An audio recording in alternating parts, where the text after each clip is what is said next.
नहीं, बाहर तो हम सदन खत्म होने के बाद आए हैं, लेकिन हाँ, हम लोगों ने सदन में कुछ मुद्दे जरूर उठाए।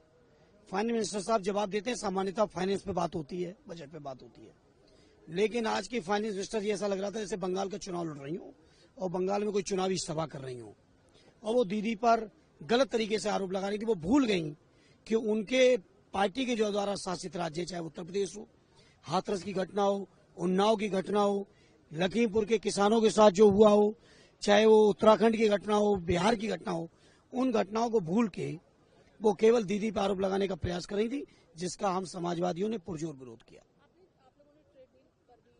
बिल्कुल, बात हमारे राष्ट्रीय अध्यक्ष जी ने भी कल उठाई थी, आज भी सवाल उठाए हैं, और आपके माध्यम से मैं देश के किसानों को कहना चाहता हूं, प्रधानमंत्री जी ने देश के किसानों का डेथ वारंट साइन किया है।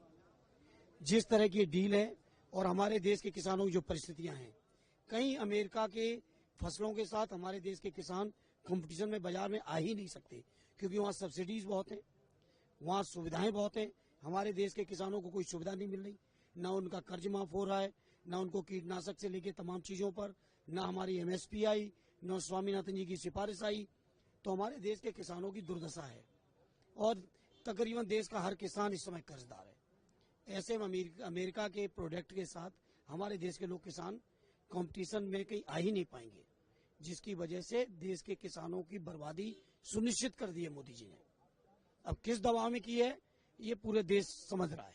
गर्मियों की छुट्टी होने वाली थी, मेरे पापा आने वाले थे, तो हम लोग सभी खुश थे। तो मैं बेड पे चढ़ के डांस कर रहा था, लेकिन वो पहले ही आ गए।